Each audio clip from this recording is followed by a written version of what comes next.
Segala puji bagi Allah, dan Allah lah yang berhak kita puji, kita agungkan dan kita besarkan. Dan dengan takdirnya juga kita kembali dapat berjumpa di dalam rumahnya yang mulia ini. Dan sebelumnya saya mohon maaf yang sebesar-besarnya karena untuk kajian bulan ini agak terkesan mendadak. Ya, tadi memang saya di hotel tadi sempat ketawa sendiri ya, karena saya desak Aki Rano untuk menjawab apa yang saya WA ke dia.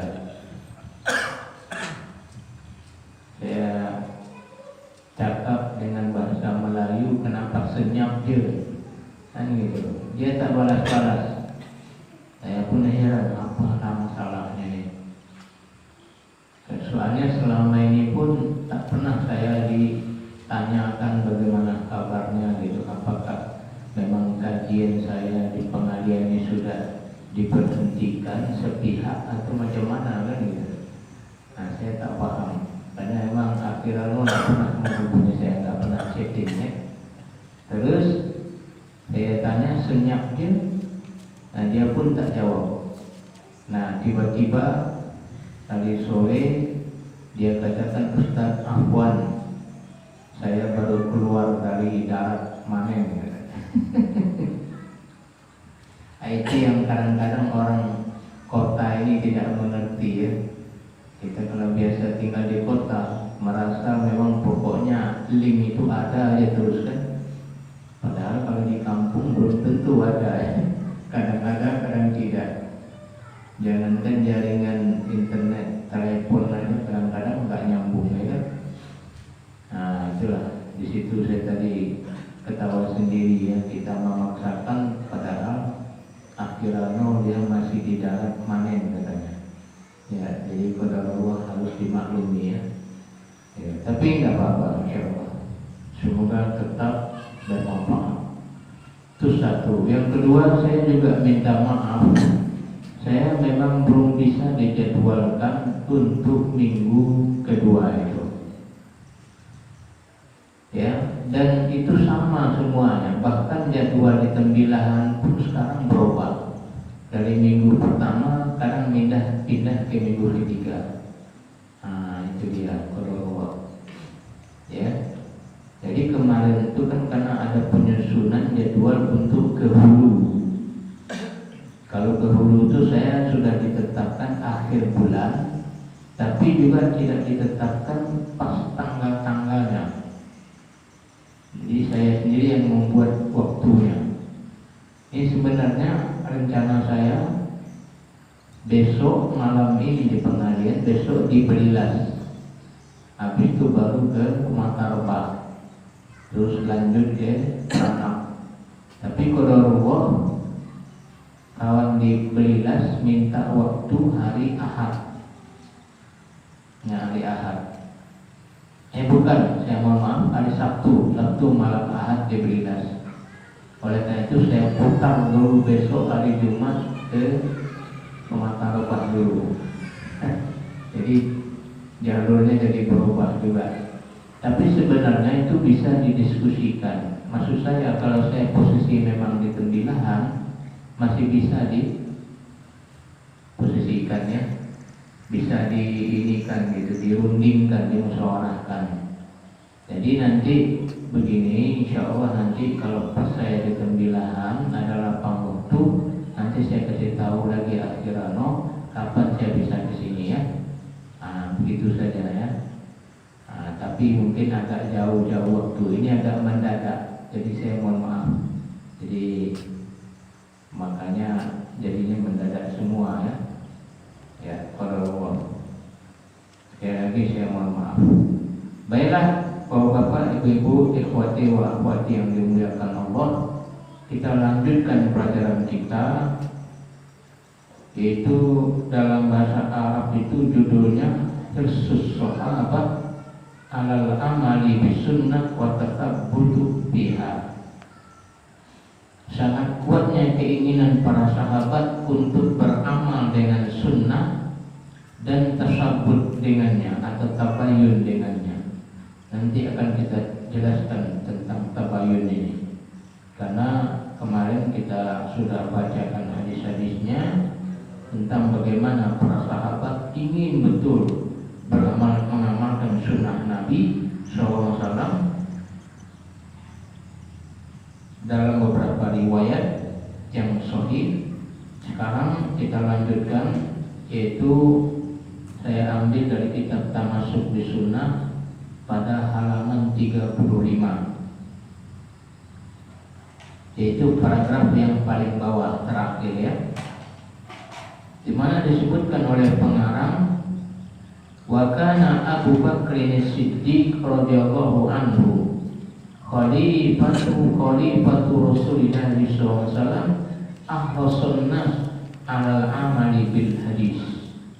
Adalah Abu Bakar Siddiq yang merupakan khalifah pengganti Rasulullah SAW, manusia yang paling sangat kuat keinginannya untuk beramal dengan hadis Nabi. Wa yas'alu daiman ashaban Nabi sallallahu alaihi wasallam an hadisi Rasulullah SAW. Beliau selalu bertanya kepada sahabat-sahabat Nabi yang lain tentang sebuah hadis dari Rasulullah SAW bil masail allati uridat lahu, pada masalah-masalah yang dihadapkan kepadanya. Sebagaimana kita ketahui ya, beliau adalah khalifatul Rasulullah, khalifah pengganti Rasulullah SAW. Gak terbayang sama kita ya, kalau kita hidup di zaman itu lalu Rasulullah meninggal, kan begitu. Lalu kita yang dipercayakan sebagai penggantinya, tentu gampang ya. Apakah nanti kita berfatwa sesuai dengan Rasulullah atau tidak, kan begitu. Bagaimana harusnya kita bersikap sebagai khalifah pengganti Rasulullah? Itulah Abu Bakar Siddiq radhiyallahu. Beliau ya merasa sangat penting mengamalkan sunnah, sehingga beliau tidak malu tidak segan selalu bertanya kepada sahabat-sahabat lain kalau memang beliau nggak tahu. Nah, ini salah satu contoh riwayatnya. Ya, di antara salah satu contoh riwayatnya adalah rawa Abu Dawud bi sunanihi wa Tirmidzi bi jami'ihi an Ibnu Syihab Az-Zuhri rahimahumullah.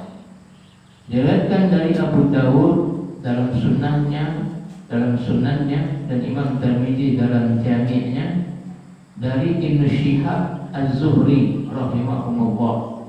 Ibnu Syihab Az-Zuhri adalah ulama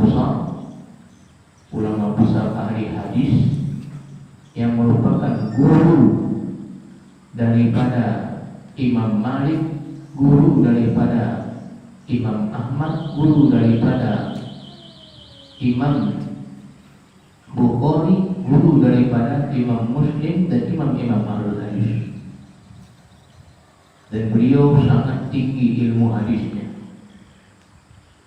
dan merupakan juga perawi dari Imam Bukhari yang sangat masyhur, Imam Ibnu Syihab Az-Zuhri rahimahullahu ta'ala.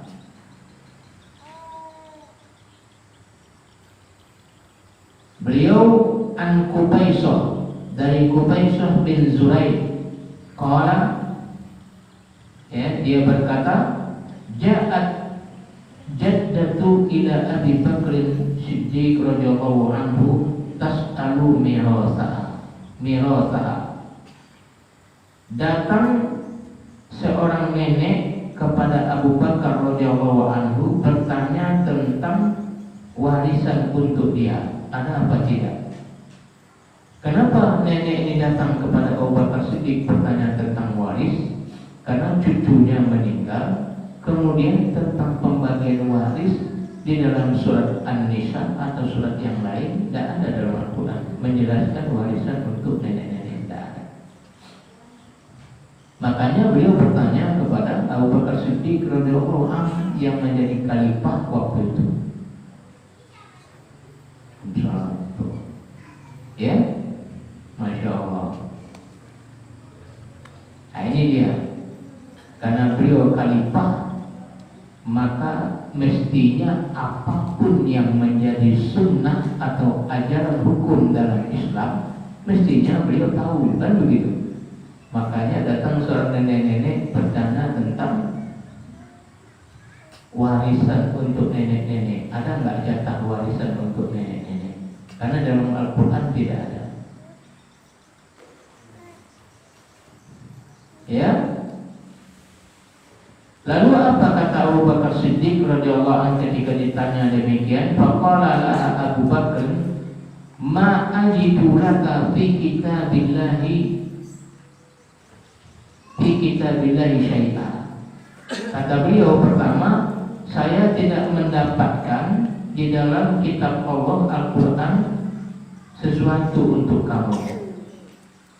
Maksudnya yang kita katakan tadi, Allah tidak menetapkan dalam Al-Quran tentang warisan untuk nenek-nenek ataupun kakek-kakek.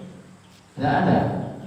Makanya Abu Bakar Siddiq mengatakan saya tidak mendapatkannya dalam Al-Quran. Tidak ada dalam Al-Quran. Ya, tentang warisan untuk nenek-nenek. Kemudian wa ma'alimtu fi sunnati Rasulillah sallallahu alaihi wasallam, dan saya juga tidak tahu adakah di dalam sunnah Rasulullah SAW. Lihat, Abu Bakar Siddiq khalifah yang kedua selalu mencari dalil Al-Quran, sunnah. Saya nggak dapatkan dalam Al-Quran, dan saya juga nggak dapatkan dalam sunnah Nabi. Masya Allah. Lalu apa solusinya? Kata Abu Bakar Siddiq radhiyallahu anhu, ya, perji'i, pulanglah dulu, hatta as'al, pulanglah dulu sampai saya bertanya. Fasa'alan nas, lalu dia bertanya kepada para sahabat yang lain tentang warisan untuk nenek-nenek. Jadi disuruh nenek ini pulang dulu sampai saya bertanya dulu. Nah, jadi beliau tidak malu bertanya kalau tidak tahu. Ini Abu Bakar Siddiq, manusia yang paling mulia setelah Rasulullah SAW. Yang mana memang kadang-kadang ada sahabat tuh yang tidak tahu tentang hadis Rasulullah diketahui oleh sahabat lain. Karena maklum bagi kita ya, kemarin juga ada riwayat, ada sahabat yang meriwayatkan hadis cuma berdua saja beliau yang tahu. Yang ketiga itu mendengarkan hadis dari Rasulullah, yang lain tidak ada, kan begitu. Karena kondisi Rasulullah itu tentu dengan banyak keadaan ketika masih hidupnya ya. Ada cuma yang diketahui oleh Aisyah radhiyallahu anha sebagai istrinya, tidak diketahui oleh orang lain. Nah, demikianlah. Nah, sehingga Abu Bakar Siddiq radhiyallahu anhu mengatakan, dalam Al-Quran saya tidak jumpai, dalam hadis pun saya tidak tahu ada nggak fatwa Rasul. Pulanglah dulu, nanti saya tanyakan kepada sahabat yang lain. Lalu beliau bertanya kepada sahabat yang lain. Faqala al-Mughirah bin Syu'bah, lalu berkatalah Mughirah bin Syu'bah radhiyallahu anhu, hadartu Rasulullah SAW annahu a'taha as-sudus. Saya pernah menghadiri Rasulullah SAW waktu itu sedang membagi warisan, dan waktu itu ada nenek-nenek, maka Rasulullah annahu a'taha as-sudus, Rasulullah memberikannya 1/6. Nah, jadi ternyata warisan untuk nenek-nenek itu 1/6, untuk kakek pun 1/6. Jadi kalau ada seorang muslim masih anak muda tapi sudah sukses ya, kemudian meninggal mendadak, banyak warisannya, nenek kakeknya masih ada, maka nenek kakeknya dapat 1/6.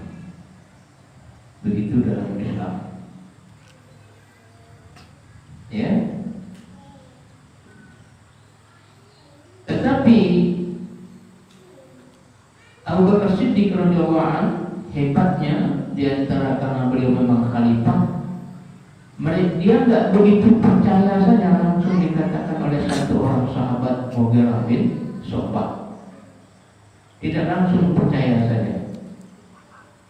Maka apa kata Abu Bakar Siddiq radhiyallahu anhu?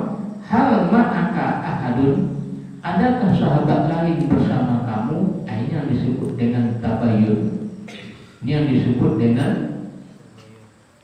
tabayyun, check and recheck, ya. Dan ini sangat perlu. Bahkan tabayyun ini berlaku dalam banyak hal yang terjadi di antara hubungan kita bersama kaum muslimin, yang banyak nggak diamalkan oleh kaum muslimin, termasuk yang katanya ikut kajian sunnah juga tidak mengamalkan. Allah berfirman dalam surah Al-Hujurat, "Fa idza ja'akum fasiqun binaba'in fatabayyanu." Hai orang-orang beriman, jika datang orang fasik kepada kamu membawa kabar, maka periksalah dulu, tabayyun dulu. Cek dan cek. Periksa, tabayyun. Ya. Kenapa? Karena boleh jadi kamu membuat fatwa yang salah terhadap seseorang. Nah, sementara kita tidak, kita paling mudah menerima kabar, baik kabar di dunia nyata ataupun di internet. Ya, dapat kabar di internet, oh langsung, oh ini bagus nih, benar nih, langsung di share. Tidak diperiksa dulu, periksa dulu. Apalagi kalau kabar itu kabar buruk, kabar gaib, kabar buruk, kabar riba, yang orang itu nggak suka kalau dibicarakan. Jangan langsung sebarkan, periksa dulu baik-baik. Nah, ini firman Allah SWT. Apalagi terhadap hadis Nabi, fatwa Nabi. Kenapa? Karena fatwa Nabi, hadis Nabi harus dijaga betul-betul supaya tidak terjadi pembohongan. Nah, ini diantara tugas para sahabat radhiyallahu anhum ajma'in,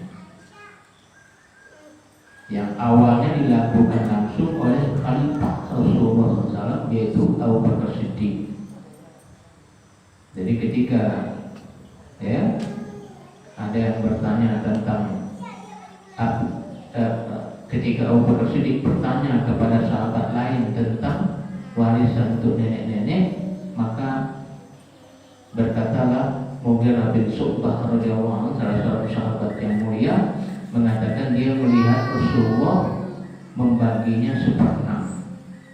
Lalu Abu Bakar Siddiq bukan tidak percaya sama Mughirah bin Syu'bah, bukan, tapi memang ingin tabayyun, ingin memastikan lagi siapa yang ada bersama kamu ketika itu, ketika dibagikan itu.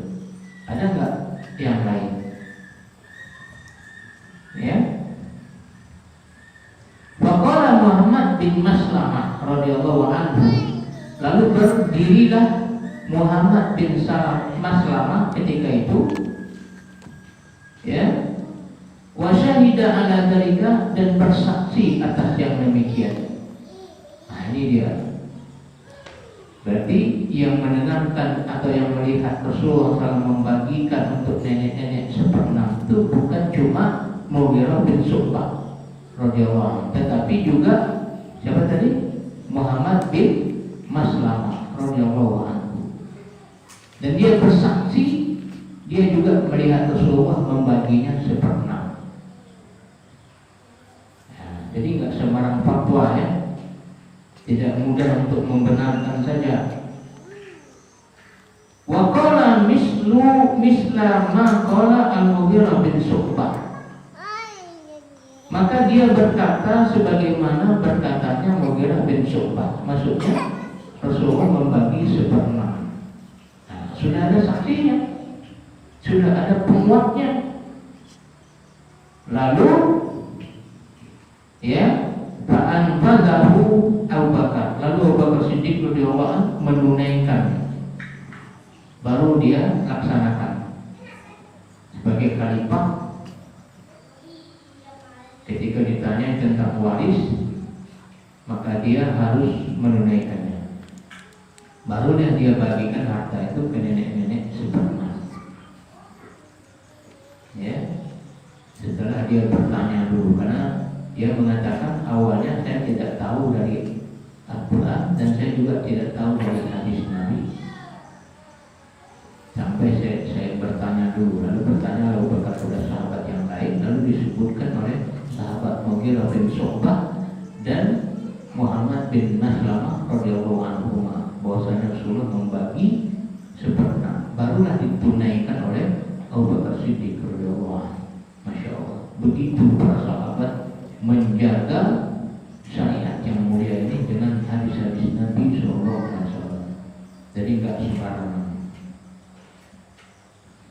Warasa jaddah as-sudus, lalu dia bagilah untuk nenek itu 1/6.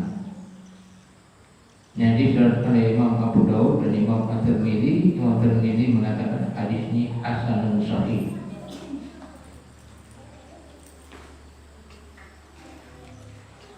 Kemudian wajah fi hadisin tawil fi sahih Bukhari wa Musnad Imam Ahmad. Nah, ini saya kurang suka ya.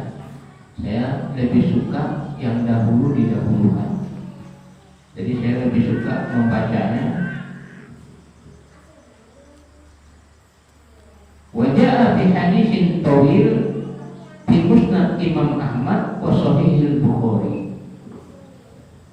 Datang hadis yang panjang di dalam Musnad Imam Ahmad dan dalam Sahih Bukhari. Kenapa didahulukan Imam Ahmad? Karena Imam Ahmad gurunya Imam Bukhari. Jadi lebih baik yang dahulu didahulukan ya, yang senior diseniorkan, begitu.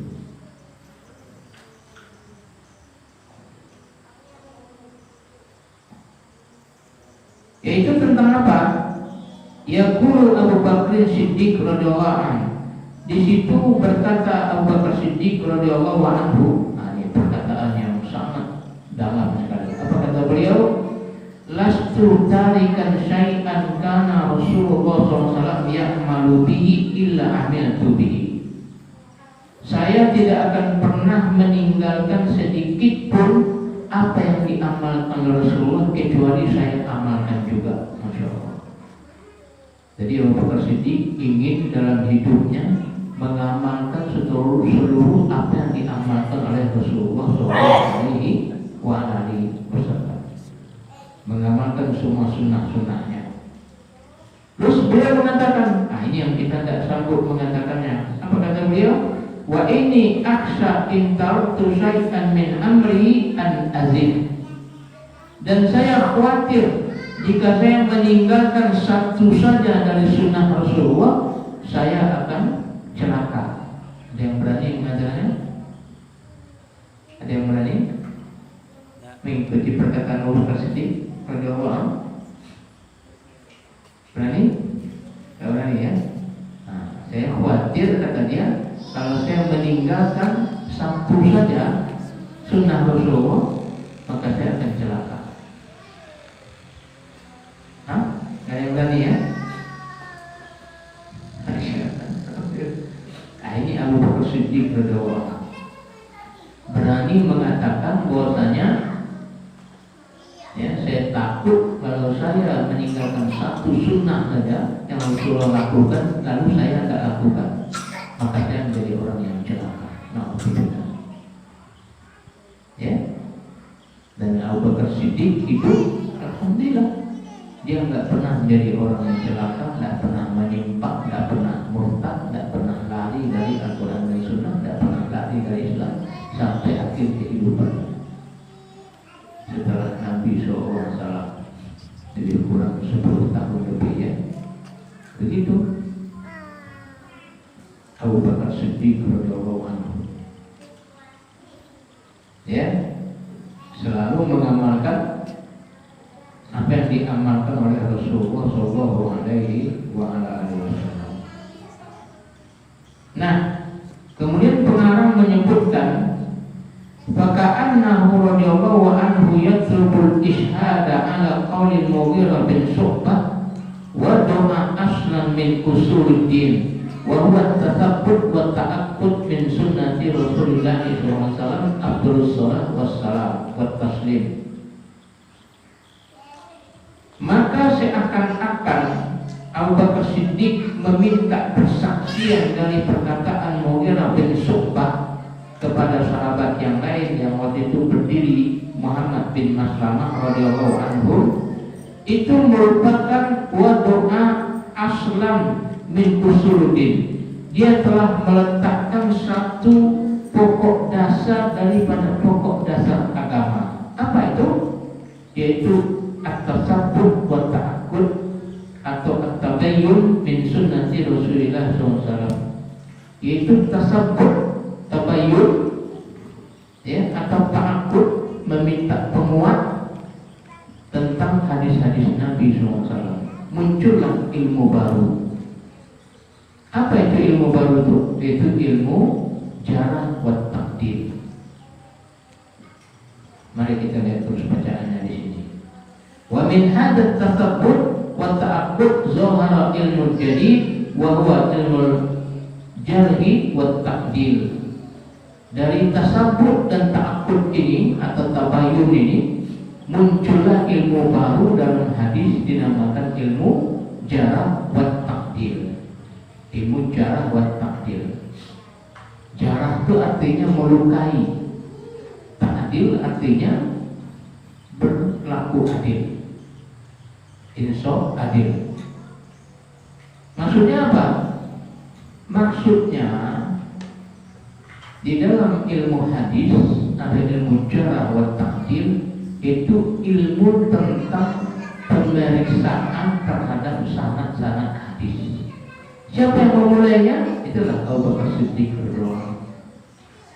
Dengan pertanyaan beliau kepada Mughirah bin Syu'bah, hal ma'aka ahad, apakah ada yang lain bersama engkau? Nah, ini pertanyaan yang besar, bukan main-main. Dari situlah muncul ilmu jarah wa ta'dil. Ilmu jarah artinya melukai.